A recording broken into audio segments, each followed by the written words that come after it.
Buenas tardes, compañeros y compañeras, ¿cómo están? Al menos estamos acá reunidos nuevamente para dar continuidad a este ciclo de charlas de política exterior que iniciamos hace ya más de un mes, el 15 de octubre pasado, y que hemos dado en llamar El mundo en la encrucijada, la integración como salida y los nuevos caminos de la política exterior. Estamos en el noveno encuentro, el día de hoy vamos a tener el cierre de esta primera experiencia de lo que hemos dado a llamar El mundo en la encrucijada, y que es un ciclo de debate interdisciplinario e integral de política exterior,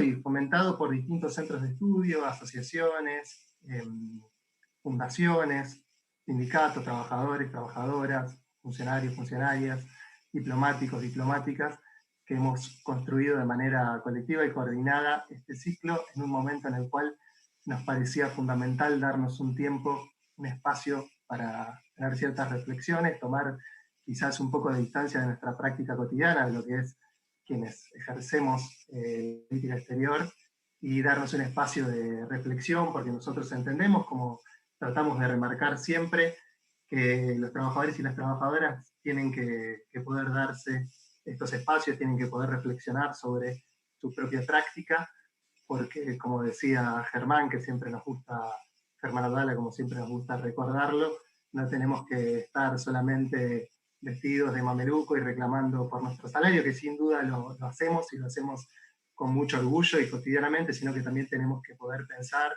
y reflexionar sobre el país que queremos, sobre la política pública que implementamos y cómo tiene que llevarse adelante para tratar de poner un poquito a la Argentina de pie, como nos gusta decir, y tratar de llegar a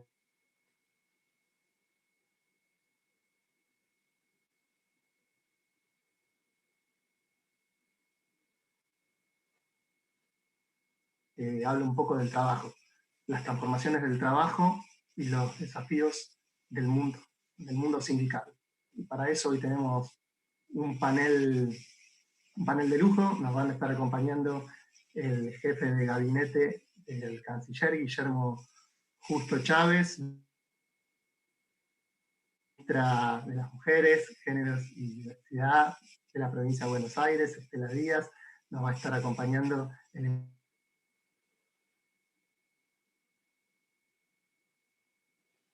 Tano Catalano, el secretario general de ATE Capital, y nos va a estar acompañando a Rodríguez Pros, del Observatorio de Coyuntura Internacional y Política Exterior, OSIPEX.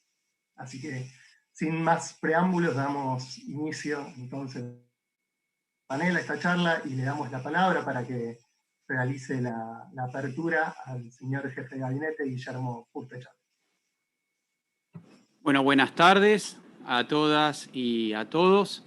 La verdad que para mí es un placer y un honor iniciar esta última jornada del seminario, agradecer a ATE en la figura de su secretario general de la sección Capital, Daniel Catalano, y a Federico Amoretti, de ATE Cancillería, a Lucía también, Bianchi, que está por ahí, por la invitación. Por supuesto, también saludar a tan prestigioso panel que hoy va a participar, a la ministra de la Mujer de la provincia de Buenos Aires, Estela Díaz, a nuestro querido embajador en México, que es alguien, por supuesto, palabra más que autorizada para hablar sobre el mundo del trabajo, a la doctora también Ana Rodríguez Pons, y bueno, y a todos los quienes están observando. Repito también, por supuesto, al Tano Catalano, un amigo, un compañero con quien iniciamos la anécdota que puedo contar breve es que iniciamos nuestra gestión al frente de esta Cancillería el día 12 de diciembre de 2019 con una misión que nos encomendó el presidente de la Nación, que fue ir a buscar a nuestro primer refugiado político, el expresidente destituido en forma ilegítima a través de un golpe de Estado en la República, en el Estado Plurinacional de Bolivia, Evo Morales, y ahí cumplimos esa misión con el compañero y con un grupo más también de gente que la verdad que hicimos un trabajo que se vio reflejado, por suerte, en el resultado del domingo pasado, en las elecciones en Bolivia, donde retornó la democracia y por supuesto retornó lo más importante, que es el respeto a la voluntad popular, y claramente, digamos, la verdad quedó sobre la mesa. Así que esa es una satisfacción que quedó plasmada también en la visita de nuestro presidente. Así que para nosotros es un orgullo, supongo que también para Daniel, haber participado de ese momento. Así que bueno, dicho esto, quiero decirles en forma breve, porque hay muy prestigiosos panelistas, que bueno, la idea del mundo en la encrucijada y la integración como salida y los nuevos caminos de la política exterior, yo más que hablar de la cuestión del trabajo, que hay personas con muchísimo más background para expresarse sobre estas cuestiones, quiero dejar 2 o 3 ideas. Esas ideas tienen que ver con los lineamientos de la política exterior argentina, por un lado, y al mismo tiempo con este mundo post-pandemia. Este mundo post-pandemia que claramente también nos deja enseñanzas de dramas pre-pandemia. Es decir, porque justamente la pandemia nos mostró las falencias del mundo en el que estábamos viviendo. Un mundo que nos mostró que el modelo neoliberal no podía dar respuestas no solamente a las críticas que nosotros le veníamos haciendo sostenidamente, a partir obviamente de posiciones opuestas que siempre nosotros nos manifestamos, con relación fundamentalmente obviamente a la ampliación de la desigualdad, a la concentración de la riqueza, a la pérdida de puestos de trabajo, a la externalización de la economía, o sea, el traslado, digamos, de los puestos de trabajo de un lugar a otro en el mundo, y esa pérdida de puestos de trabajo, eso es la externalización, digamos, de la economía, como se llama, y la financiarización también de esa economía. O sea, esa externalización de producción y financiarización de la economía generó estas grandes brechas en materia de desigualdad. Todos sabemos el achicamiento, digamos, de los sectores medios. Eso ocurrió en los países desarrollados, en los países de renta media. Digamos. Eso es las consecuencias graves, digamos, del modelo neoliberal que nosotros veníamos combatiendo, y esto se fue agravando con la pandemia. ¿Por qué? Porque en definitiva esto que vino acompañado de un achicamiento del Estado o un deterioro de las funciones del Estado, cuando apareció el coronavirus, claramente nos encontramos sin Estado, con una lógica, digamos, más vinculada a la productividad tecnológica, al armamentismo, a lo financiero, y lo que nosotros conocemos como bienes esenciales, que hoy llamamos bienes globales sociales, como la salud, como la alimentación, como la educación, como el acceso al agua, por ejemplo, habían quedado en un segundo plano. La pandemia entonces evidenció todo esto, y esto es una de las principales enseñanzas, digamos, que nos deja la pandemia. Otra de las enseñanzas que nos deja la pandemia es claramente la idea de que hay algunos consensos ya establecidos, y todos los países me parece que lo han aprendido, que es el consenso acerca de la importancia del Estado. De la importancia del Estado en su rol fundamental como justamente el único que es capaz de contener o de sostener frente a una crisis el deterioro, digamos, de las condiciones de vida de sus habitantes, y al mismo tiempo generar las condiciones para el acceso, por ejemplo, a esto que decíamos hoy, ¿no? Por ejemplo, la salud.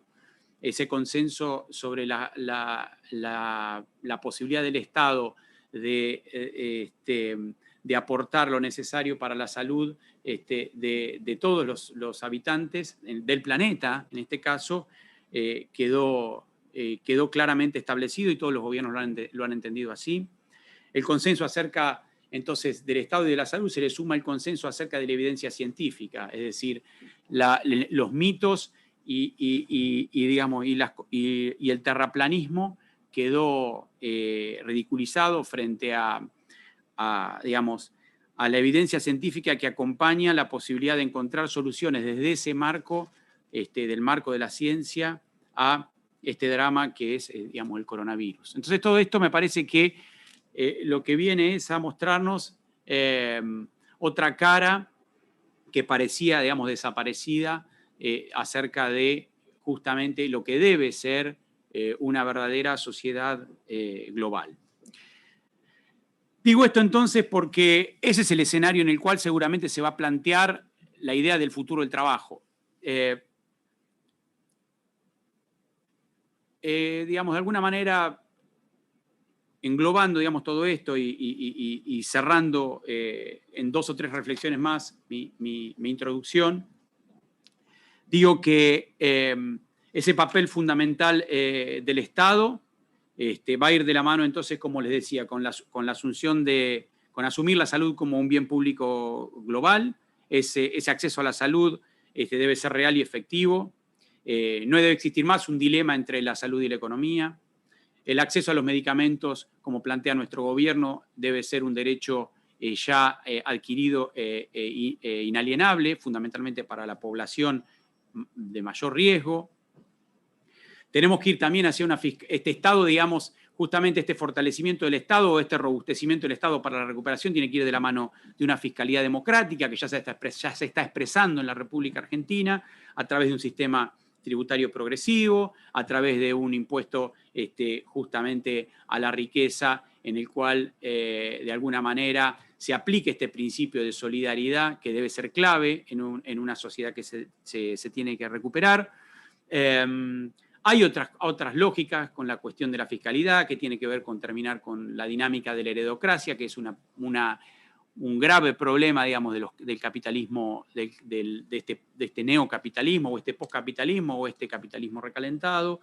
De esa misma manera, también nosotros trabajamos bien la renegociación de la deuda, que es otro de los temas que también quedó en el tapete de que es fundamental para los países tener la posibilidad frente a los acreedores de que las deudas sean pagables.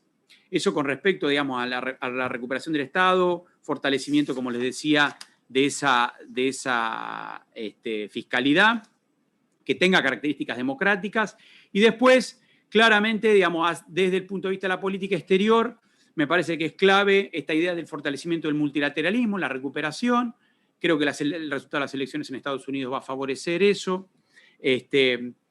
Digamos, sin este concurso colectivo de naciones no se puede hablar de cooperación.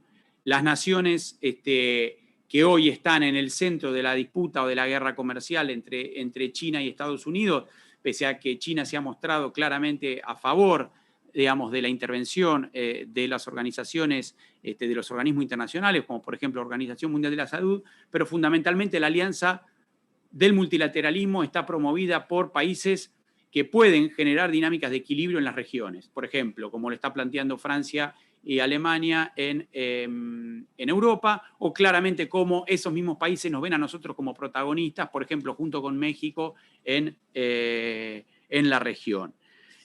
También un problema, una cuestión fundamental es la reindustrialización de nuestros países, pero fundamentalmente bajo parámetros de la sostenibilidad ambiental. Es decir, un país con un triple equilibrio, es decir, un equilibrio económico, del cual ya hablamos una parte, un equilibrio social, esta idea nuestra siempre de generar una sociedad justa, equitativa, con justicia social y fundamentalmente con equilibrio ambiental. Digamos. Entonces, por un lado, el eje de política exterior sostenido en la lógica del multilateralismo, la cooperación, el fortalecimiento del Estado, la evidencia científica y la idea de lo que son bienes públicos globales y la política interna en torno a estos 3 equilibrios.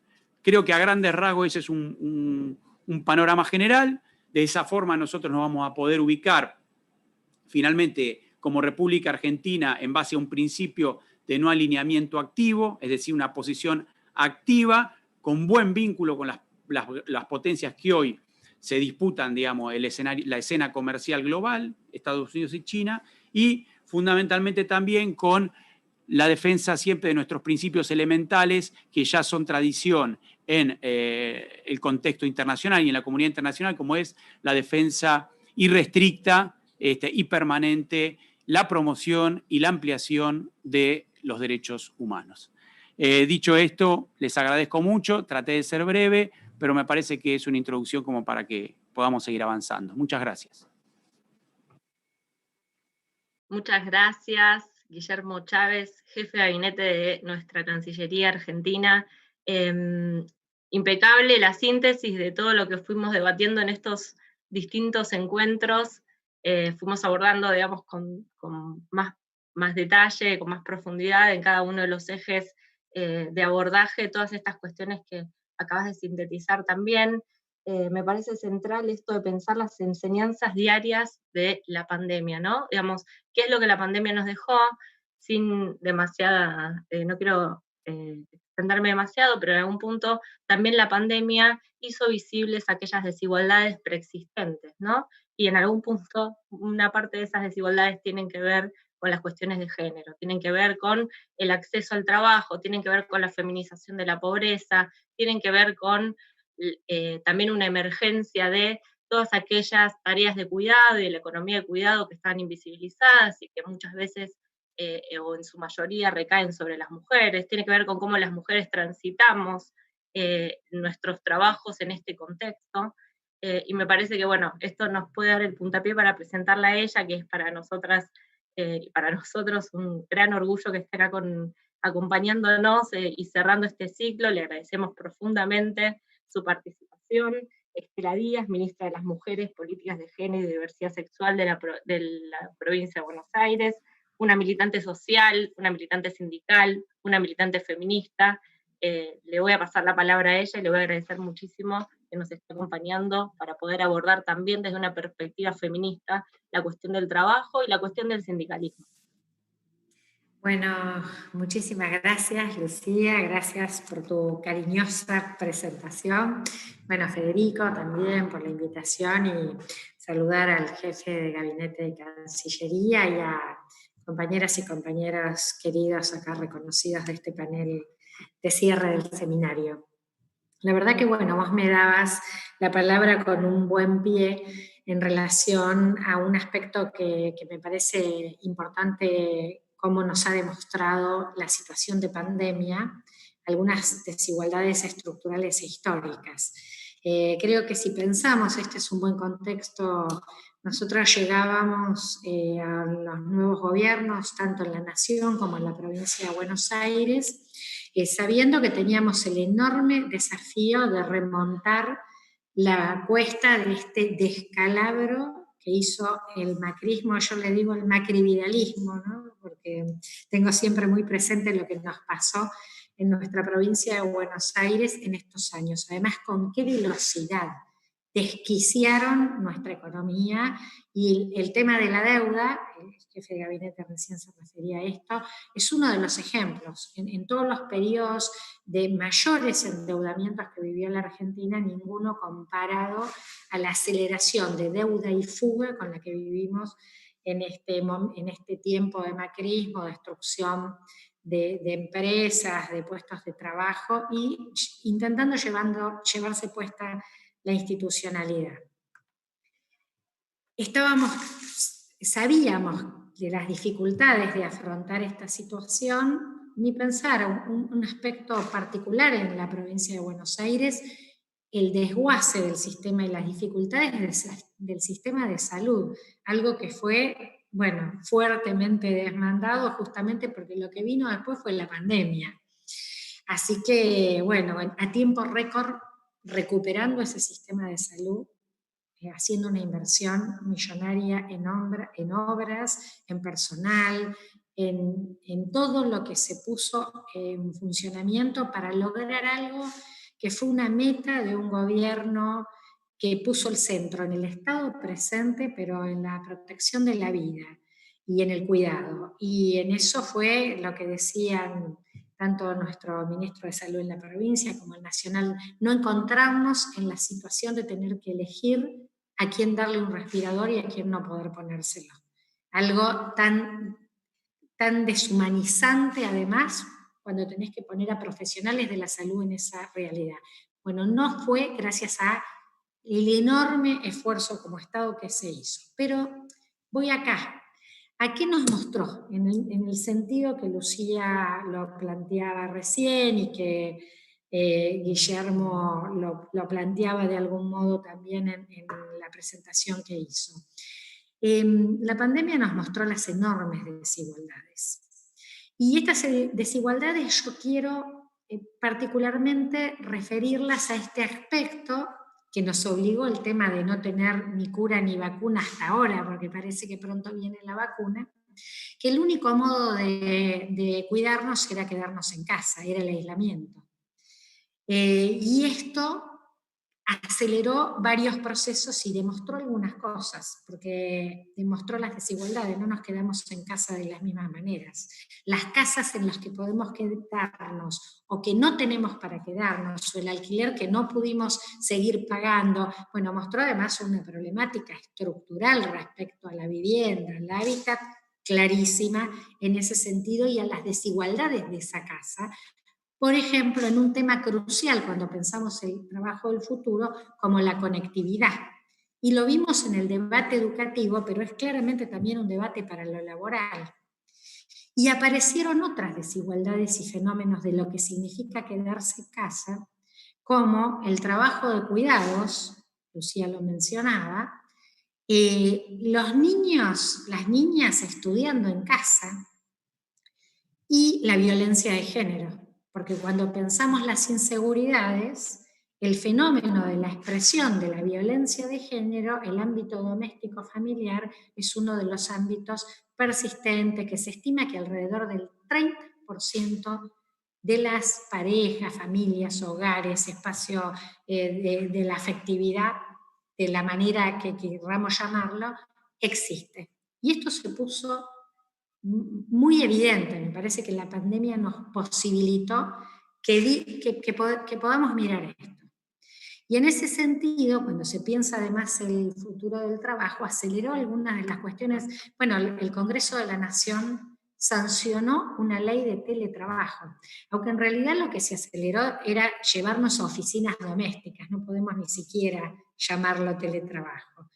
Pero fue muy importante tener un congreso, dejar en otra cuestión atrás lo que había pasado en el periodo del proyecto fallido neoliberal del macrismo, nuestra tercera fase de neoliberalismo en la Argentina, que fue un periodo de amenaza a todos los derechos, de poner en debate recortes, quisieron poner en debate la reforma laboral en un sentido de restricción de derechos, lo hicieron con la reforma previsional, no todo lo que quisieron, pero bastante, que todavía deberemos revisarlo, pero acá al contrario, ¿no? Estamos en un contexto que con pandemia tenemos un Congreso de la Nación que debate cuestiones que son cruciales para pensar el futuro del trabajo. Y un punto fue avanzar con el proyecto de teletrabajo, que además incorporó en su artículo 6 por primera vez la consideración de trabajadores y trabajadoras con responsabilidades familiares a cargo. Nosotros lo tenemos por el convenio de la OIT 156, pero es la primera legislación que tan claramente toma esta cuestión, con la enorme dificultad de cómo hacemos en el hogar. Porque si ya sabíamos y ya hay definida desde las teorías feministas una crisis del cuidado, una crisis social del cuidado, el neoliberalismo ha puesto a escala global el ambiente. Acá se decía bien que necesitamos incorporar los temas del ambiente, pero ha puesto en crisis la crisis social del cuidado, porque con la caída de los estados de bienestar, este es un problema enorme para la vida de las mujeres en el mundo, más grave en nuestros países, pero no les está yendo mejor a las mujeres de los países desarrollados tampoco, porque las brechas de desigualdad son gigantescas y se han acrecentado en los últimos años. Por eso el feminismo irrumpió con un epicentro muy potente en la Argentina, desde aquellas primeras manifestaciones del Ni Una Menos, pero que enseguida se politizaron en poner en debate que no podés discutir que va a haber menos violencia de género si no discutís la desigualdad estructural social. Por eso la lucha siguiente fueron los paros internacionales de las mujeres, y ahí quiero relacionar la agenda del debate del futuro del trabajo con la discusión que traemos las mujeres en torno a la relación entre el trabajo productivo y reproductivo que la pandemia, como ahí les decía, nos los mostró. En la casa estaba todo. ¿Cuál es el tiempo del trabajo? ¿Cuándo se termina? ¿Cuándo es el trabajo que me remuneraron? ¿Cuándo estoy cuidando? ¿Cuál es mi tiempo libre? La pobreza de tiempo con la que tenemos que convivir las mujeres siempre. Y el futuro del trabajo, algunos planteaban que nos iba a augurar algún fenómeno de igualdad bárbara, decían, porque íbamos a poder hacerlo desde la casa, entonces iba a ser fantástico para nosotras para poder organizarnos. Bueno, ya vimos que nos desorganiza más la vida y que hay una sobrecarga de las tareas de cuidado que es fabulosa y una precariedad, informalidad y peores condiciones manifiestas. Y es un gigantesco desafío para quienes desde un proyecto político como el que gobierna en nuestro país plantea que el eje es un Estado presente y que el eje son la producción y el trabajo con redistribución de riqueza. Y esto interpela al sindicalismo. Y voy a este último aspecto que tiene que ver con cómo relacionamos además estos desafíos políticos.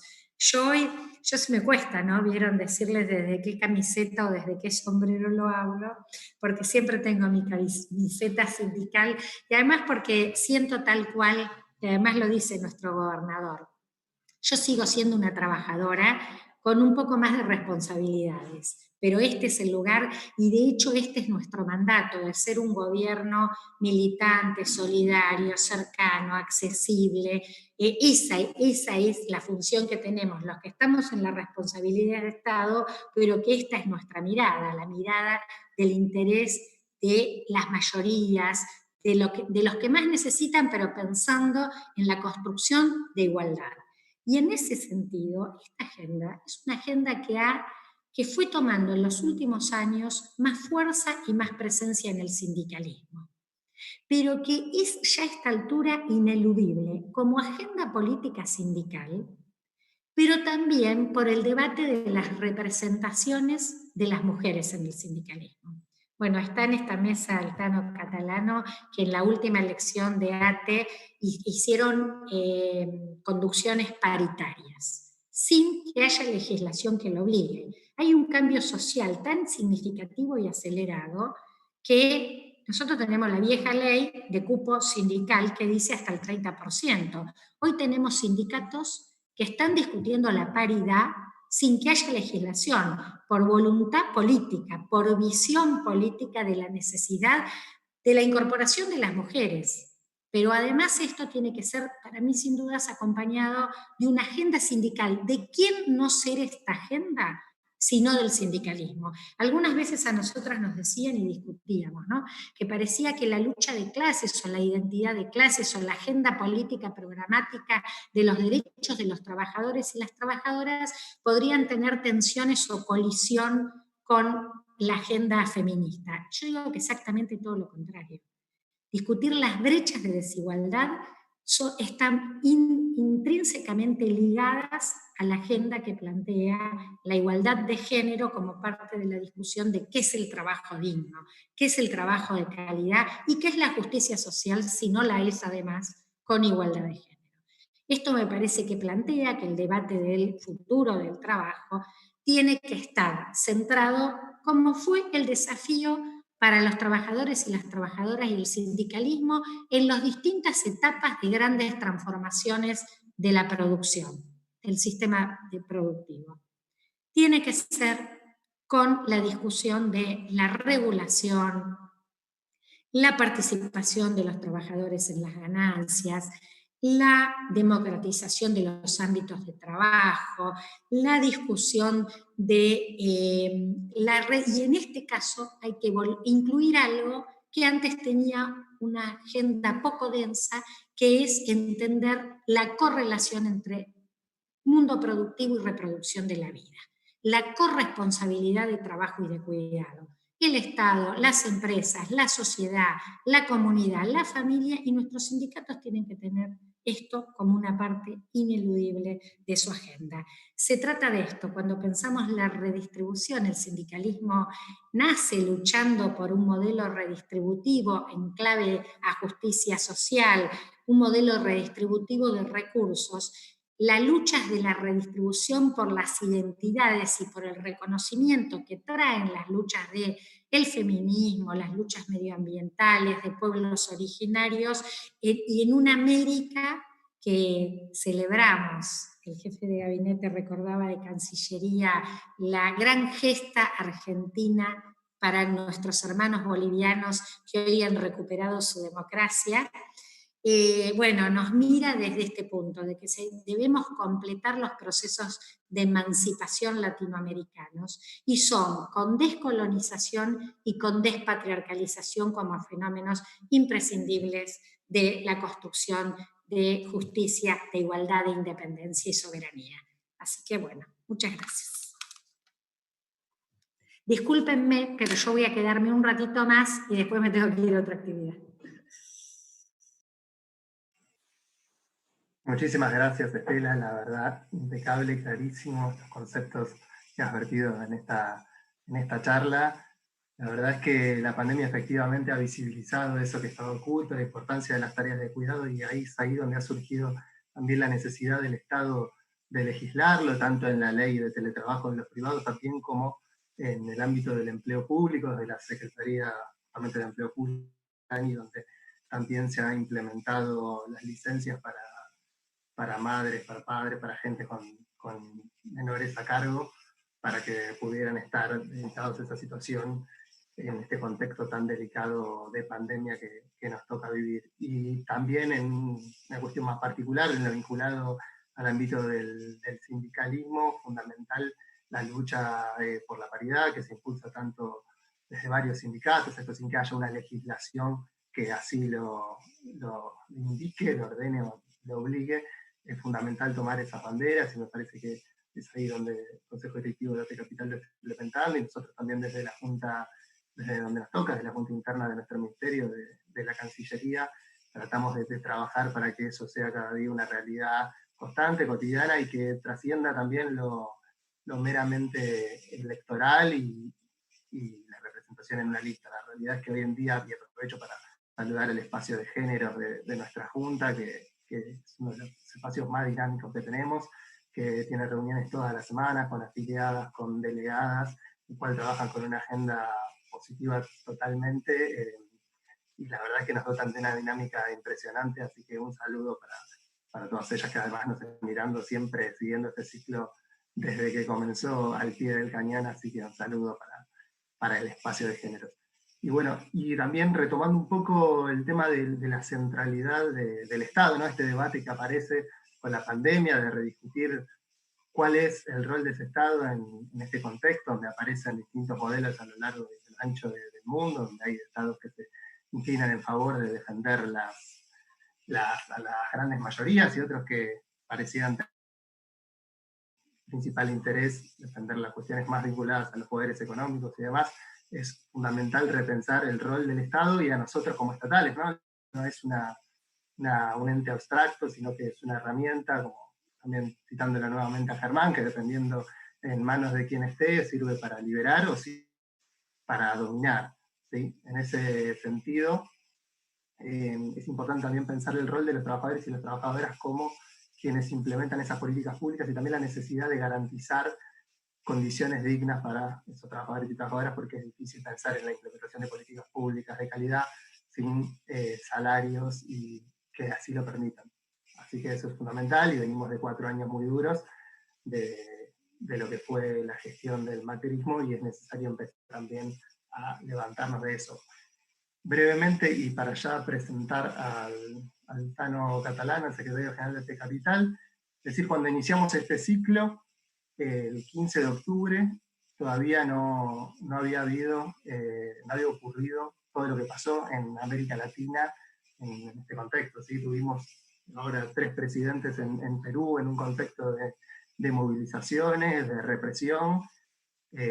Tuvimos elecciones municipales en Brasil, donde el candidato de Bolsonaro le fue bastante mal. Tenemos y sobre todo lo más importante que ha ocurrido ha sido el tema de la recuperación de la democracia en Bolivia, como bien mencionaba Estela, como bien mencionaba también Guillermo, y en esto ATE ha tenido un rol fundamental, en el cual ahora también aprovechamos para darle la palabra entonces al Tano Catalano para que nos hable un poco de todo esto. Bueno, buenas tardes, compañeras y compañeros. Saludarlos a vos, Fede, y a toda la comisión interna por esta tarea enorme de generar ámbitos de participación que nos permitan tener mejores herramientas para poder analizar la coyuntura. Así que fue inmensa esta tarea de formación que han llevado adelante y los felicito y les agradezco la apertura al espacio. Aprovechar también para saludar a Guillermo, que no nos vemos hace un tiempo, pero fue como un encuentro fugaz en un momento determinante para el país, en materia de cómo posicionarse en la región y sobre todo para Bolivia, ¿no? Creo que la síntesis es compartir con ustedes. Evo emocionado, Jujuy antes de cruzar el puente, agradeciéndole a Alberto por salvarle la vida, ¿no? Creo que esa es la síntesis del rol que pudo asumir la Cancillería, Guillermo, como todos los compañeros y compañeras que pusieron el cuerpo para que no solamente Evo y García Linera estén en el país, sino que hubo cientos de compañeras y compañeros, y no solamente de Bolivia, que han ingresado al país por razones políticas, y que la decisión de este gobierno de poder abrazar a gobiernos populares que están sufriendo el ataque de la derecha en la región es sumamente importante. Y bueno, por supuesto, buenísimo poder estar con Ana, con Tomada y con mi compañera de CTA y ministra ahora de las mujeres, que es un lujo siempre poder compartir un ámbito con ustedes. Bueno, para entrar de lleno, porque siempre el tiempo es cruel y yo por lo menos soy como medio charlatán, voy a tratar de generar como alguna situación de síntesis y decirles que pensaba mucho en base a qué pasa después de la pandemia en el mundo, y lo cierto es que todavía falta un montonazo para eso. Y si bien parecería que en diciembre tenemos una vacuna, hasta abril quizás no la podríamos estar aplicando de manera masiva, y quizás tardemos un año en vacunar a los 44 millones, y que serían 88 millones de dosis, porque son 2 vacunas por ciudadano, y que todo eso lleva un trabajo enorme y una paciencia que hay que sostener, y que nos obliga a tener que pensar estructuralmente cómo atravesar primero esta situación de salud crítica que está atravesando el mundo, y cómo ir generando instancias de posibilidad de trabajo que no deterioren tanto la economía del país. Y en eso el rol de todos los actores que estamos siendo parte de esta sociedad es sumamente central e importante, desde el impuesto a las grandes fortunas, que debería aplicarse, no se debería ir a la justicia para frenarlo, hasta poder pensar un sistema de trabajo totalmente distinto al que estamos teniendo hoy. Hay como distintas tensiones sociales que suceden. Primero decíamos el trabajo formal versus el trabajo informal, y después hay otra situación que se viene dando, es el trabajo formal o la producción versus las nuevas tecnologías, la robótica, como situación de desplazamiento del rol de las personas en los ámbitos de trabajo.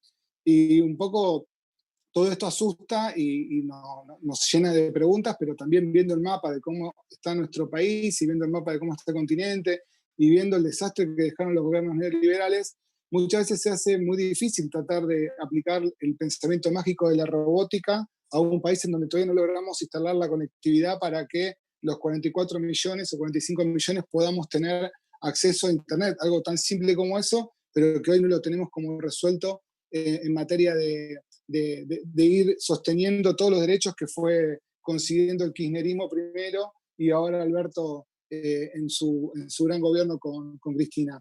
En base a eso, ir pensando esta nueva etapa, bueno, la sustitución de importaciones, ¿no? La reindustrialización, ver qué cuestiones nosotros deberíamos poder empezar a transitar en un marco de unidad también regional, porque además de Estados Unidos y de China, nosotros tenemos que poder pensar una economía regional con los países hermanos con los que se puede ir transitando. La explotación del litio debería ser algo que nosotros podíamos trabajar con Bolivia y con Chile, en base a un acuerdo de estados tripartitos, generando una situación de intervención estatal entre los tres países que posibiliten poner a estos tres países frente al mundo en una situación totalmente distinta en base a la explotación de este mineral, que es lo que más quiere hoy Estados Unidos de la región, ¿no? El agua y el litio son como los grandes, bueno, y el petróleo, por eso Venezuela está como está, pero en base a lo que nos toca a nosotros, el agua y el litio son como dos recursos que hay que abrazar y que hay que tener sumamente presentes para poder transitar en este nuevo camino y en esta nueva etapa.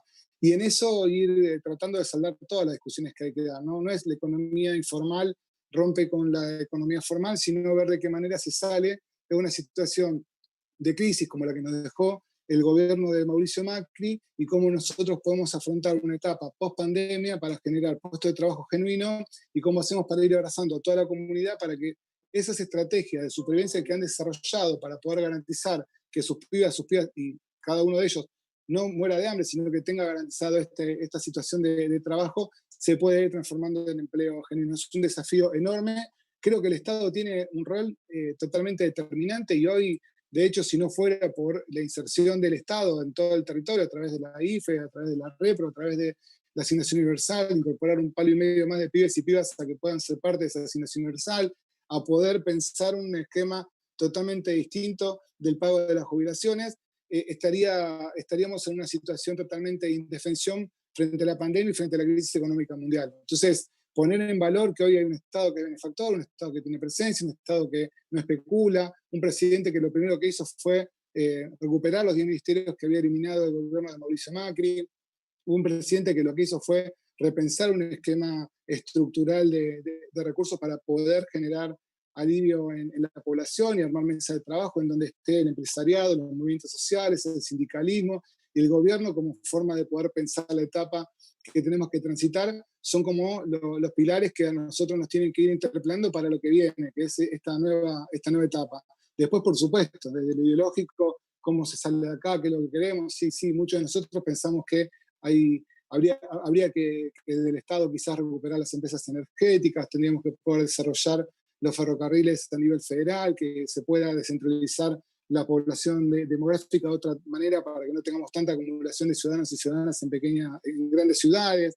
Digo, hay muchísimo para poder y muchísimo para hacer en un mundo que también se está repensando a sí mismo, ¿no? Hay gente que dice, se terminó el neoliberalismo, el capitalismo existe y hay que transitar en una nueva etapa, en lo que es un nuevo sujeto político que tendrá que ser una síntesis entre el capitalismo y el socialismo y ver cómo se construye un nuevo actor que vaya garantizando derechos y que no pierda esto tan deseado que en nuestras sociedades interpela muchísimo, que son las libertades por las cuales muchos y muchas parece que dejarían la vida, ¿no? Entonces, en eso hay que pensar qué es lo que el pueblo está dispuesto a aceptar, a acompañar, a transitar y ver cómo el Estado se pone en sintonía para ir garantizando esos derechos que son pero tan necesarios para todos y todas.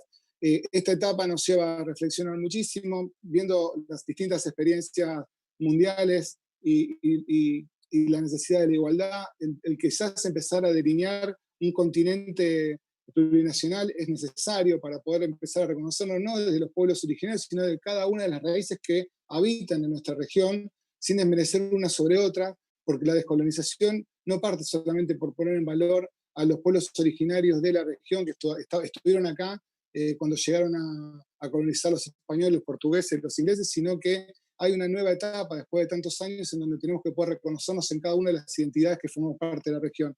Y ese es el desafío que propone Evo Morales, ese es el desafío que propone Correa desde Ecuador y ahora desde su exilio político, y creo que son cuestiones que tenemos que animarnos a discutir y debatir. El nuevo mundo del trabajo no puede venir si no podemos pensar el nuevo mundo como mundo nuevo, como algo que nos tiene que poder interpelar en base a la igualdad, en base al respeto, en base a la paridad, en base a generar situaciones institucionales que posibiliten a la comunidad vivir de otra manera. Tenemos, por suerte, un gobierno progresista que se anima y que manda leyes que son superadoras al Congreso de la Nación, y me parece que tenemos que aprovechar esta etapa para poder hacerlo y para poder fortalecerlo. Y sí hay que generar estas tensiones de debate, en ver, bueno, cómo es la nueva etapa y cómo se genera. Nosotros pensamos que es con más Estado, nosotros estamos convencidos que es con más Estado, y que desde ese lugar poder generar que se vayan levantando las banderas de la justicia social. Me parece que esa es parte de la doctrina que tenemos los gremios, que es lo que venimos practicando, que es por lo que venimos peleando, siempre con el riesgo, como decía Fede, ¿no? El planteo de Germán Abdala, los estados grandes en manos de un gobierno popular generan justicia social, en manos de un gobierno gorila generan justamente lo contrario y es un marco represivo. Lo que tenemos que hacer es un gobierno popular que genere un estado enorme, que genere conciencia y masa crítica, que no permita que vuelva a haber gobiernos gorilas. Y en eso tenemos que abrazar a la comunidad educativa, de lo que está en este momento siendo atacado por la derecha, los mensajes de la ministra de Educación de despolitizar una institución que naturalmente es politizada. La escuela es un lugar donde hay una doctrina de pensamiento y se baja del Estado, y la escuela es la que lo hace. Es falso que el docente elige por motus propio de qué manera generar en el pibe y la piba una nueva percepción del mundo, porque ya está pensada la escuela desde esa posición, de bajar una línea de pensamiento mágico. Cada uno de nosotros en nuestra generación hemos recibido una doctrina de la escuela, no del docente, sino de la propia institución. Me parece que es necesario abrazar en este momento a los guardapolos blancos, que tienen nombre y apellido, que son estas compañeras y compañeros que todos los días le dejan horas y horas y horas de su vida para que nuestros pibes y pibas puedan tener un marco de contención y de formación, y ser muy claro respecto de qué es lo que queremos para esta etapa y dónde está el enemigo, ¿no? El enemigo te orienta, y nosotros tenemos que decir que el enemigo es Mauricio Macri, que si Macri no hubiera sido presidente, Lara San Juan estaría con nosotros, que si Macri hubiera sido una buena persona, a los pocos días hubiéramos podido quizás rescatar a los 44 tripulantes que terminaron muriendo de manera innecesaria, que si nosotros hubiéramos podido generar esa instancia, hubiéramos tenido la posibilidad de tener una etapa totalmente distinta a la que estamos teniendo, y me parece que eso es importante de ponerlo en valor y de refrendarlo. Y bueno, y el enemigo tiene nombre y apellido, ¿no? El enemigo es, aunque cueste y aunque que a muchos no le guste, y que a veces parezca un discurso setentista, pero en la Embajada de Estados Unidos es donde se planifica todo el tiempo la situación de intervención sobre la región y sobre los países. Es en ese lugar en donde se va planificando de qué manera nosotros nos vamos empobreciendo y vamos perdiendo derechos. Y bueno, hay que abrazarse porque el nuevo mundo, la nueva etapa exige que nosotros, los que tenemos un pensamiento de igualdad, podamos estar hermanados y que podamos salir para adelante generando derechos y generando posibilidades. Así que muy contento de participar, muy contento de escucharlos, y bueno, les mando un abrazo, y ahora con ansiedad de poder escucharlos a ustedes, y bueno, buenísimo que podamos ir generando este nivel de debate para poder pensar cómo estamos hoy en la etapa que viene. Y por favor, sigamos usando barbijo, la enfermedad sigue estando latente, nuestras compañeras y compañeros en los hospitales están agotados, están muy cansados, hace muchos meses que no están pudiendo tener una vida cotidiana, hace muchos meses que no pueden abrazar a sus familias. Hemos perdido muchos empleados y empleadas públicas del sector de salud que dieron su vida para curar a toda la comunidad, y eso tiene que tener un valor absoluto, así que sigamos cuidándonos entre todos y todas. Un abrazo grande. Muchísimas gracias, Tano, por la exposición. Gracias por todo, y un abrazo grande a los compañeros y a las compañeras de la salud, a los trabajadores y las trabajadoras que se encargan día a día de cuidar a nuestro pueblo. La verdad que son un ejemplo para todos y para todas, y por ellos y por ellas también tenemos que seguir cuidándonos todos los días un poquito más con responsabilidad para cuidarlos, para cuidarnos entre todos y entre todas. Así que muchas gracias, Tano, por la exposición.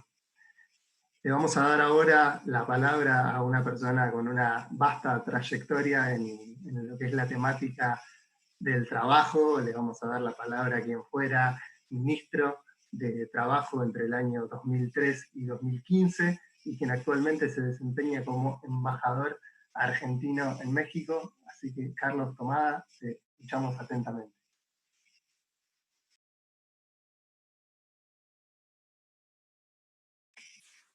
Está muteado, Carlos. Hola, ¿me escuchan? Bueno, un gusto estar acá, un gusto compartir este panel, un gusto hablar de atrás, después de la ametralladora del Tano. Un gustazo poder intercambiar desde afuera. Les tengo que decir algo, Federico, te tengo que pedir disculpas, pero me ha parecido un problema de salud, no personal, pero voy a tener que hablar cortito porque el médico está viniendo acá. Te pido 1000 disculpas, trataré de ser concreto, aportando a lo mucho que ya se ha dicho en las 3 intervenciones previas. Simplemente, como lo hago siempre, desde que comenzó la cuarentena, un segundo para rendir homenaje a los trabajadores de la salud y a todos aquellos que ponen el cuerpo por la vida. Y por nuestra vida, no por la vida en abstracto, por nuestra vida. Porque yo quiero que esto quede muy claro y porque tiene que ver con la reflexión que voy a hacer después. Arrancamos con aplausos y nos olvidamos que hay millones, a ver, compañeros y compañeras, millones de argentinos y argentinas que se levantaban todas las mañanas para cuidar nuestra vida, para mantener la vida nuestra. Entonces, yo creo que ahí hay una deuda histórica que emparenta con algunas de las reflexiones del Tano y que a mí me gustaría arrimarlas. Pero quiero ir a lo concreto, ¿no? A ver, hay 5 cosas que con motivo de la pandemia, pensando hacia adelante, están presentes, que van a quedar, pero que va a depender de la relación de fuerzas, que va a depender de nosotros como hombres y mujeres de la política, como hombres y mujeres del sindicalismo, como hombres y mujeres de los movimientos sociales, como hombres y mujeres del campo popular. ¿Por qué lo digo? Porque yo no soy un optimista de lo que viene después. Yo más bien soy si bien tengo un derrape para el lado del optimismo de la voluntad, tengo bastante del pesimismo de la razón en este punto. Y uno ve lo que está pasando en otras partes del mundo. En España, cuando apenas empezaron a salir de la crisis, la principal central empresaria española le dijo a la alianza del PSOE y Podemos: olvídense de echar atrás la reforma laboral del 2012. Que era uno de los puntos del acuerdo Podemos con el PSOE. Y sin anestesia se reunieron al día siguiente que levantaron la cuarentena y sacaron un documento diciéndole: señores, no se les ocurra volver atrás en esa reforma. Entonces, yo digo, conociendo los bueyes que haramos acá, atención. Pero sí es cierto algo, y ya está dicho, lo repito. 1, incuestionable regreso del Estado. Esto está fuera de discusión, pero muchos de los que hoy piden por el Estado son los que mañana van a pedir por el ajuste. Tengámoslo en claro. 2, distribución de la riqueza. Es inexorable. La ley del impuesto a los ricos, que se...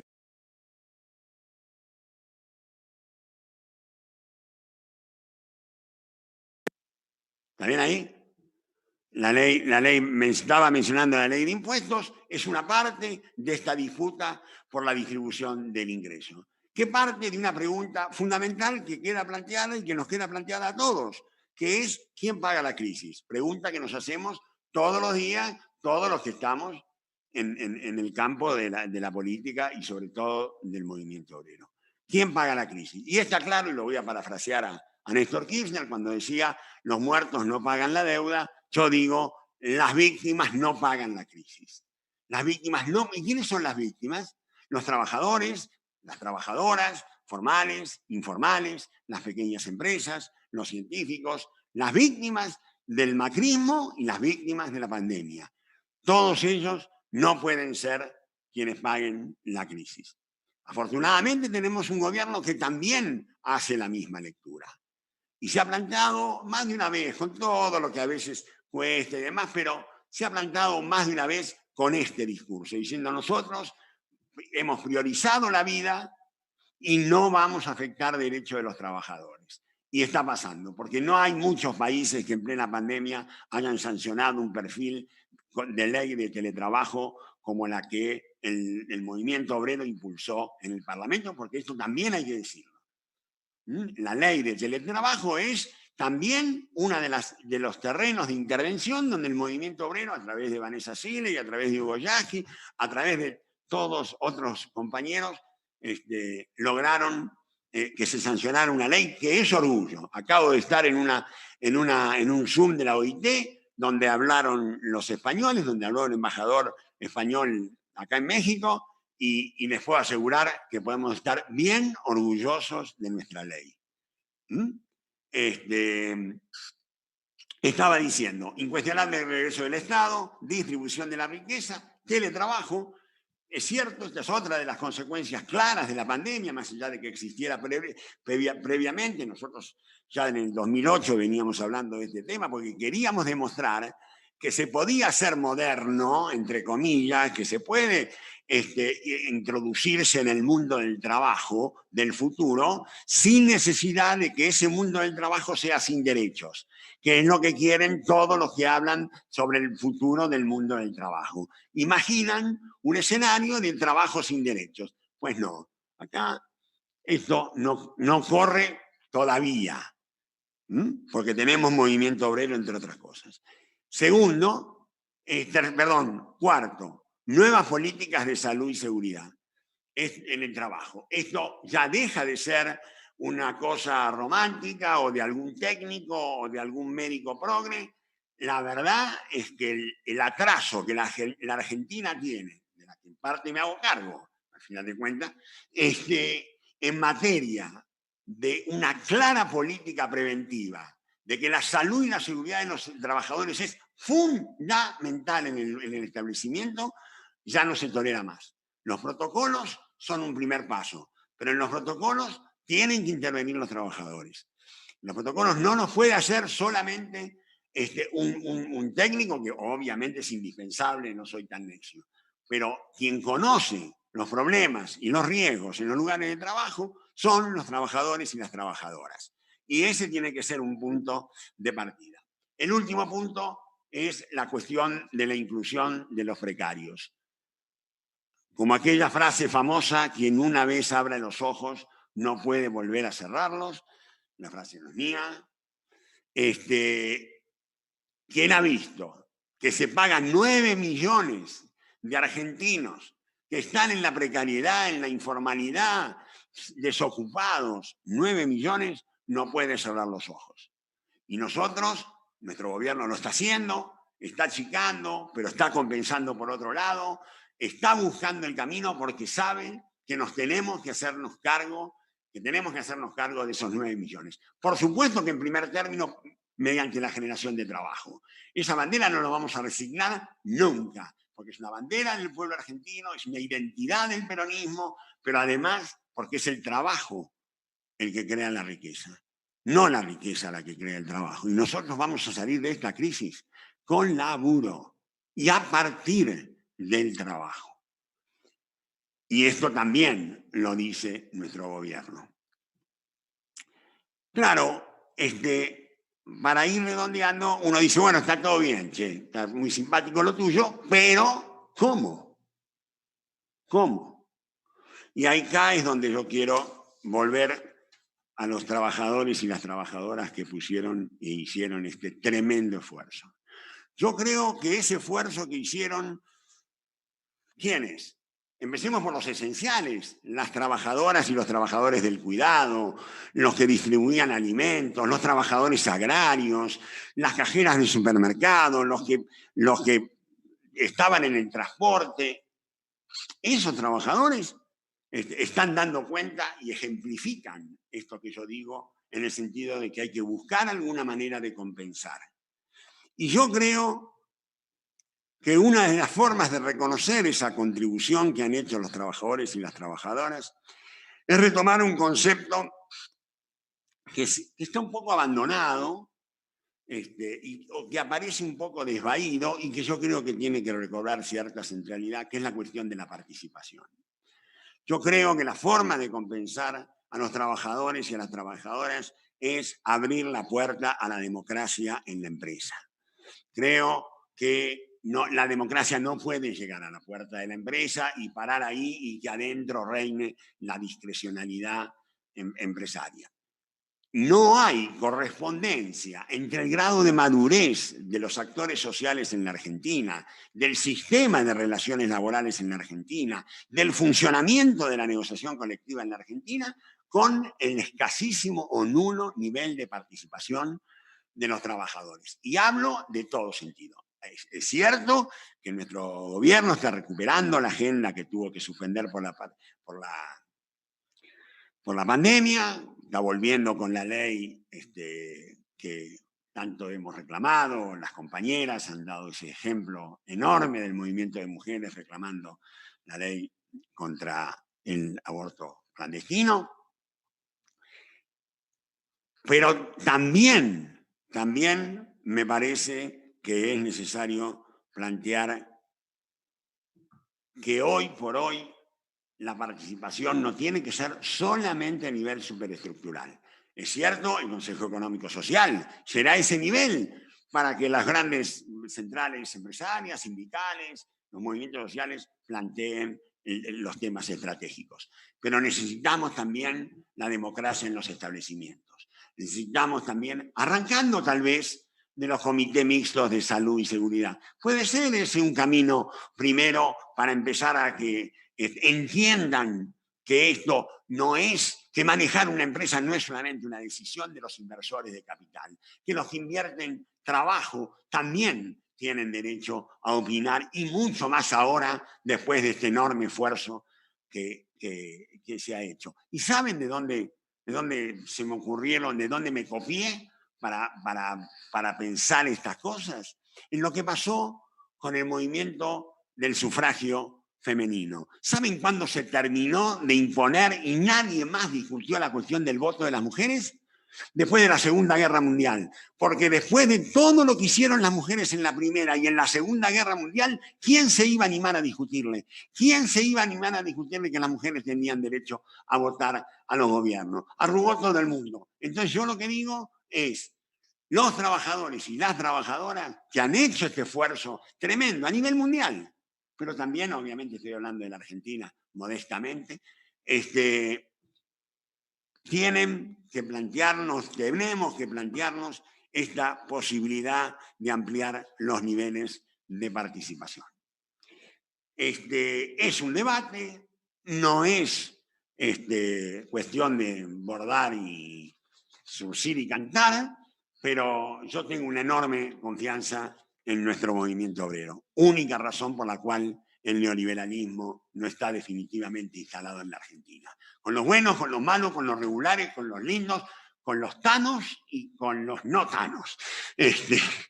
Pero creo que ese camino es el que hay que transitar. Y dejo una pregunta, les cuento de paso, compañeros, que acá en México el presidente está hablando de la necesidad de suprimir la subcontratación. O sea, en México están discutiendo desde el presidente habla todas las mañanas acá, es un embole, pero bueno, habla todas las mañanas y en las mañaneras, como se llaman, está planteando, yo abro el diario y me encuentro que López Obrador está hablando de suprimir el outsourcing, la subcontratación. Digo, bueno, a la miércoles, ¿cómo estamos? Si lo discuten en México, ¿cómo no lo vamos a discutir nosotros? Lo digo para que también entendamos que tenemos un gobierno progresista, tenemos que incidir en ese gobierno, se está haciendo, pero porque si nosotros no instalamos una agenda, cuando termine la pandemia, la agenda va a ser la única de siempre, que es la agenda de la derecha. Entonces, nosotros tenemos que tener una agenda. Y yo tiro estos temas simplemente y dejo otra cosa para pensar, en todo caso, para pensar. Miren, ¿cómo hacemos para que todo esto ocurra? Yo creo que hay dos formas. La primera es fortalecer la unidad del Frente de Todos. Eso está fuera de discusión, compañeros. No hay retroceso en ese gran ejemplo que hemos dado y que muchos en el mundo han copiado, de unirse todos los sectores diversos, pero que pueden confrontar con el neoliberalismo. Ese es un punto que no se negocia y nosotros tenemos que defender la unidad, aún tragándonos algunos sapos. ¿Por qué? Porque atrás de la desunión de esa unidad que construyeron Cristina, Alberto y todos los compañeros, está Macri. La desunión solamente nos conduce otra vez a Macri, que es el Bolsonaro de la Argentina. Ahora, entonces, ¿qué? Unidad del Frente de Todos. ¿Cómo la unidad del Frente de Todos? Básicamente construyendo y fortaleciendo la alianza social que está atrás del Frente de Todos. Esa alianza que desde la CTA se alimenta con la mesa de unidad de las pequeñas empresas, ese diálogo desde el movimiento obrero con los sectores empresarios nacionales, por ese lado va a crecer, porque total, nosotros ya dentro del Frente de Todos tenemos toda la izquierda que necesitamos y toda la derecha que podemos soportar. Entonces, digo, políticamente no podemos buscar más por afuera, digamos la verdad, está todo. Entonces, es por el lado de la alianza social que me parece que tenemos que trabajar. Y en ese sentido, la segunda forma de lograr poder tener una relación de fuerzas razonable es, y esto lo dejo para pensar, miren, el gobierno argentino ha hecho un enorme esfuerzo. El gobierno de Alberto Fernández y Cristina Fernández de Kirchner ha hecho un enorme esfuerzo fiscal con políticas públicas que son orgullo en el mundo. Y cuando digo orgullo, quiero decirles que los otros días hablé con Sharon Barrow, que es la presidenta de la Central Sindical Internacional, con la que tengo un vínculo de hace mucho tiempo, y me dijo, mandale una enorme felicitación a Alberto, ella ya había hablado, porque lo que está haciendo en materia de cuidado del trabajo es un ejemplo. Digo, lo transmito, anécdota, pero existió. Entonces,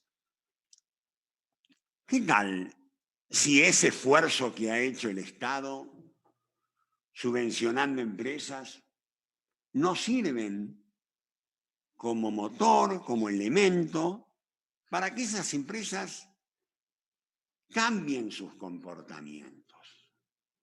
A ver, ¿qué pasa si frente a esta enorme facilidad que ha significado la supervivencia de algunas empresas, decirle, bueno, está bien, lo van a devolver en cuotas, qué sé yo, pero lo que nos interesa, si no lo devuelven, es que adopten determinadas políticas en dos temas: en cuidado del cambio climático y en participación de los trabajadores. Entonces, yo digo, a una empresa, sobre todo estoy hablando de medianas, grandes para arriba, una empresa que recibió una ayuda del Estado, el Estado la llama y dice, yo lo único que te pido es que en el presupuesto del año que viene incluyas la conformación del Comité Mixto de Seguridad e Higiene y que me traigas un programa de aporte a la protección del clima, que muestres el compromiso de tu empresa en las cuestiones del cambio climático. Miren, no es una locura, es cuestión de pensarlo. Yo no estoy diciendo imponer, sacar una ley, no, estoy diciendo hacer política, convencer, porque por ese camino es que vamos a encontrar también el camino por el cual todos queremos ir, que es por la construcción de una patria libre, justa y soberana. Compañeros y compañeras, les pido disculpas, la hubiera hecho más larga, pero tengo este compromiso. Tano querido, te mando un enorme abrazo. Federico, gracias. Ana, lamento, discúlpame no poder escucharte. Lo hubiera hecho con mucho gusto, y de verdad. Lucía, gracias.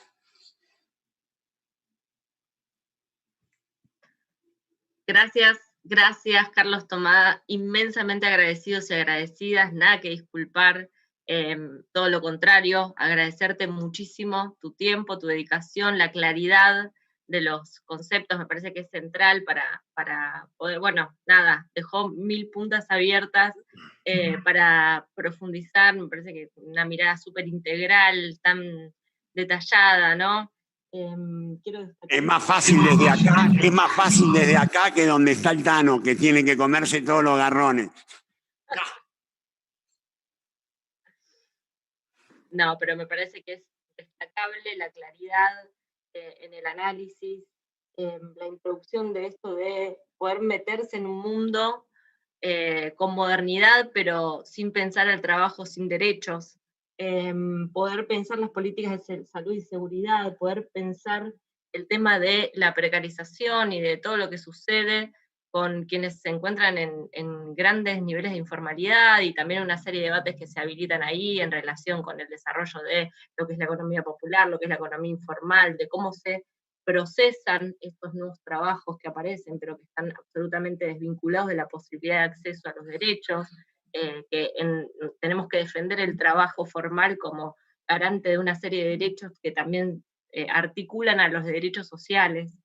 No quiero repetir mucho, pero digo, me parecía importante destacar algunos de los elementos que planteaba Carlos que nos dejan pensando sobre los desafíos, ¿no? Con pesimismo de la razón, sin lugar a dudas, pero con un profundo optimismo de la voluntad.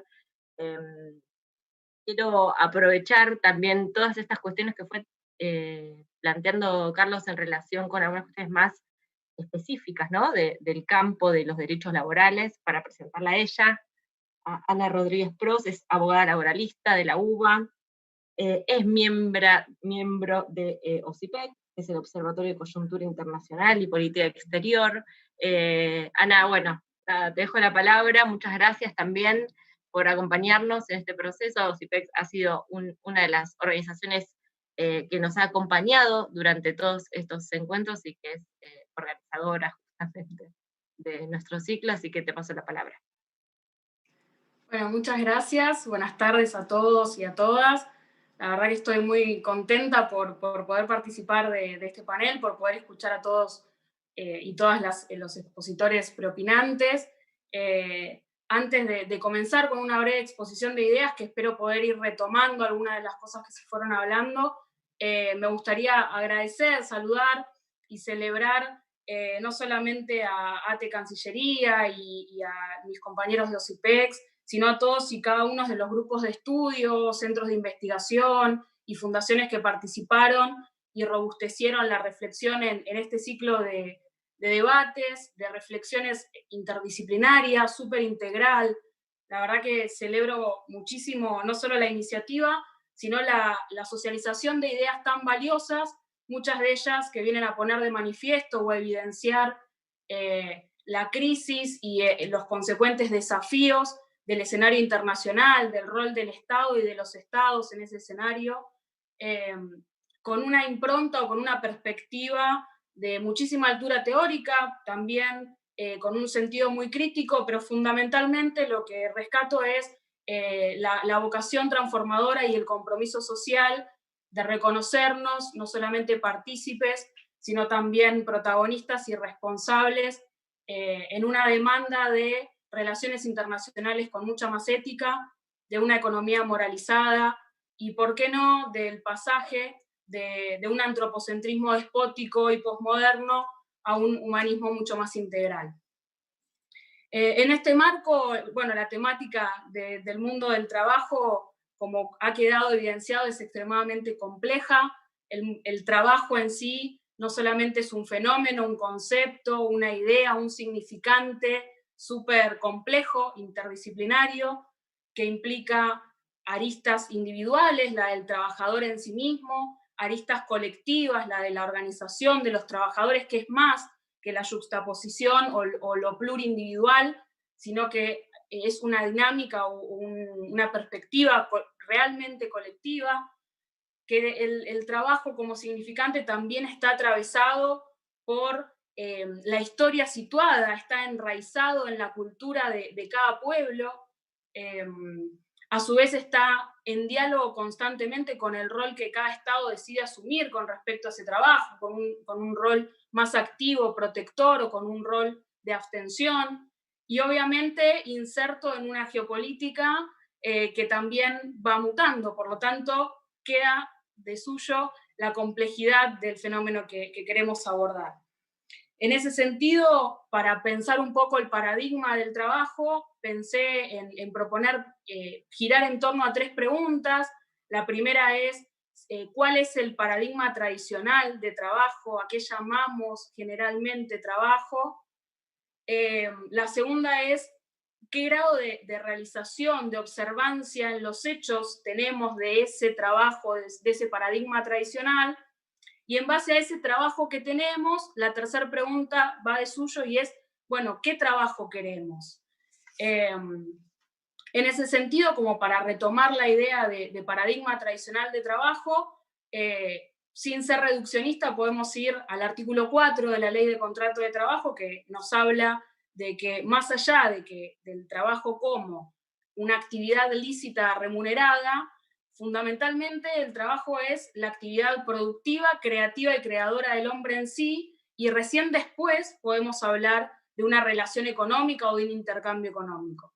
Entonces, lo que este artículo de la Ley de Contrato de Trabajo, que en sí es una norma fuertemente protectora, tuitiva, que está inserta en el marco de un ordenamiento público laboral protector del trabajador, retoma un principio o una conquista de mediados del 900, que es que el trabajo no es una mercancía. Y la realidad es que hoy, en la actualidad, a pesar de que de mediados del 900 a hoy, el escenario internacional ha mutado tanto, seguimos levantando esa bandera y seguimos necesitando remarcar que el trabajo no es una mercancía. Y esto así porque en el siglo XXI la globalización, la financiarización, la cultura del descarte, lo que hizo fue poner en crisis no solamente el mundo del trabajo, sino de las relaciones salariales. En ese sentido, nuestro país no solamente está inserto en un escenario que, como hablábamos antes, implica la deslocalización, la aceleración, la externalización, las cadenas globales de valor, la ruptura de estructuras geográficas y demás, sino que también algunos académicos nos hablan de que a nivel internacional ya ni siquiera estamos en una cuarta etapa de revolución industrial, sino directamente en la revolución 4.0. Entonces nuestro Estado, nuestro país, además de eso, tiene que, para preguntarse por el futuro del trabajo, pensar en cómo superar los efectos nocivos de 2 pandemias, no solo la del COVID, sino de la del reciente régimen neoliberal de Mauricio Macri, el macrividalismo, como decía la compañera. Creo que, sin extenderme demasiado, pero Mauricio Macri no ha podido llevar adelante la reforma laboral porque en este país la articulación entre los movimientos populares y las organizaciones sindicales así se lo impidieron, pero sin embargo, más allá de no haber podido llevar la reforma desde ese lugar, a través de medidas económicas y medidas de recetas económicas, generaron cambios en la estructura productiva y en las relaciones sociolaborales que terminaron flexibilizando muchísimo el trabajo. Desde la caída de la actividad económica interanual, la retracción del mercado laboral, 268.000 puestos de trabajo menos, incluso el monotributo cayó, más allá de que es una figura precarizada, pero hasta en eso, la reprimarización de la economía, el arribo de las economías de plataforma o la utilización de la tecnología como maquillaje de la flexibilización. Esas son algunas de las características nocivas del neoliberalismo y de las más tangibles. Pero la realidad es que nuestro Estado, la Argentina, es un Estado inmerso en una región en disputa y a su vez que padece constantemente los embates del colonialismo pedagógico. Por lo tanto, a los efectos nocivos más tangibles agregamos los efectos menos visibles del neoliberalismo, como pueden ser, por ejemplo, que en algunos sectores sociales se hayan afianzado un cosmopolitismo que crea y recrea sonceras autodenigratorias, ¿no? Ideas de que todo lo nacional es malo. Se afianzan en esos sectores sociales falacias como, por ejemplo, la meritocracia, y de esa forma se van constituyendo lo que algunos autores denominan precariado, ¿no? Grupos sociales que no tienen un interés colectivo, que no tienen una conciencia nacional, que no se sienten interpelados por el movimiento obrero, y por lo tanto devienen en una masa inorgánica que es fragmentada, heterogénea y fuertemente permeable, no solo al colonialismo pedagógico, sino también a la precarización. Entonces, en el marco de este diagnóstico, el trabajo que históricamente confrontaba con el desempleo, es decir, nosotros teníamos trabajadores y desocupados, hoy por hoy se ve desbordado, se ve complejizado eso, y nos encontramos frente a la realidad de problemáticas dentro de las relaciones salariales, de los desocupados que devinieron directamente en descartados, que por ahí ahora algo podemos mencionar respecto de esto, y el surgimiento de, o un incremento de la dimensión de la precariedad, en donde en su momento era la excepción a una regla, y hoy cobra una dimensión que amerita que asumamos que existen nuevas formas de vinculación con el trabajo. Entonces, estas nuevas formas sociales de vinculación con el trabajo, que, insisto, complejizan, traen aparejados la caída de este paradigma del trabajo tradicional, traen aparejados un montón de efectos políticos y sociales, ¿por qué no también ideológicos y filosóficos? Y nos demandan o nos interpelan directamente, por un lado, a la necesidad de normas de protección para esas nuevas formas, no tan nuevas en realidad, de vinculación con el trabajo, y a su vez nuevas formas de representación, es decir, de volver a hacernos presentes para proteger a esos colectivos. Todo esto obviamente sin descuidar a quienes sí están dentro de la cobertura de la protección de la ley de contrato de trabajo, la ley de asociaciones sindicales, pero con un fuerte cambio de la cosmovisión cultural para la reconstrucción de un pacto social que se haga cargo de esta complejidad, porque lo que está en crisis no es una teoría o una postura, sino que la crisis se evidencia en la situación de indignidad o en la situación de subsistencia de millones de hombres, mujeres y niños. Para ir cerrando, por fuera de lo que es el paradigma de trabajo, la cuestión de los descartados es el síntoma más fehaciente de que el sistema del descarte internacional está en bancarrota moral y que es un sistema criminal, asesino y suicida, que, por ejemplo, la OIT tiene relevado que existen 200 millones de desocupados en el planeta y a la par 168 millones de niños trabajando, de los cuales 21 millones en situación de trabajo forzado. Los descartados ameritan que reflexionemos desde la necesidad de una renta básica universal hasta cómo va a impactar lo que se denomina desempleo tecnológico, es decir, cuando al desempleo estructural impacten de lleno los cambios tecnológicos, generando, ¿por qué no?, más desempleo.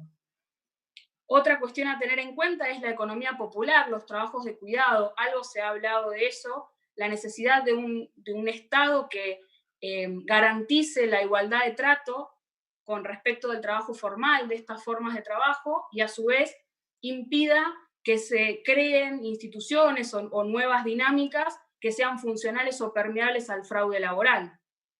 Y por último, el trabajo informal, que es un flagelo que en la Argentina en el año 2016, el 36% de trabajadores se encontraban en situación de precariedad. Todo este universo de personas, desocupados, economía popular, trabajo de cuidado, trabajo informal, están por fuera de la representación sindical, están por fuera de la protección de las normas de orden público laboral, y por fuera de los convenios colectivos. Y si vamos hacia adentro de los desafíos de la relación salarial en sí, del trabajo tradicional, por decirlo de alguna forma, tenemos desde la crisis de representatividad, por ejemplo, en lo que denominamos precariado, las situaciones de paradependencia de los trabajadores autónomos, la violencia laboral, las necesidades de cupos, como por ejemplo el cupo trans que se aprobó para la administración pública. Tenemos vicisitudes propias de algunas actividades, como el trabajo rural, como el trabajo de servicios esenciales, como puede ser el de las fuerzas policiales, que es un debate que no debería ser espasmódico, sino que deberíamos darnos constantemente. Y por último, el teletrabajo, que entre tantas aristas que implica, la automatización de actividades, las economías de plataforma, quisiera detenerme en dos desafíos puntuales del teletrabajo. Uno tiene que ver con la necesidad de construcción de delegados sindicales 4.0. Los representantes sindicales, nuestros delegados, son constructores de identidad. Por lo tanto, en un teletrabajo en donde el espacio y el tiempo está roto, porque la atomización de las tareas, la individualidad, nos corre de la fábrica, de la oficina, del espacio común en donde socializamos, y estamos cada uno en un ambiente, reflexionemos cómo vamos a llevar adelante prácticas sindicales desde esa forma de trabajar, y los convenios colectivos de trabajo. Desde el 75 a la fecha, el 95% de las actividades tienen cobertura a través de convenios colectivos de trabajo, pero hay una necesidad de ir pensando cómo actualizarlos para adelantarnos a la incorporación de la tecnología. Es decir, que los convenios prevean en parte cómo se la va a incorporar y que a su vez también garanticen la capacitación de los trabajadores para que no sean descartados por la tecnología, sino que puedan ser capacitados para utilizarlo. A la fecha, solamente el 24% de los convenios colectivos de trabajo incorporó este tipo de cláusulas para la capacitación. A modo de cierre, creo que el desafío es recrear formas de acumulación, formas de organización, articular la organización sindical, la organización popular, de cara a dotar de cada vez más protección a los trabajadores y las trabajadoras. También el desafío es, creo que dejar de teorizar sobre el agotamiento del sistema del descarte y empezar a protagonizar de verdad una transformación social inclusiva, una transformación social desde la cultura del encuentro nuestroamericana. Y por último, robustecer nuestra identidad con memoria histórica, ¿no? Con los puños cerrados frente a la injusticia, nunca de cara o de espalda al dolor, deponiendo cualquier tipo de contradicción o de falsa antinomia para poder que no sea el mercado quien diga cuál va a ser el trabajo del futuro, sino que sea a partir de nosotros mismos, los trabajadores y las trabajadoras. Por mi parte, muchas gracias.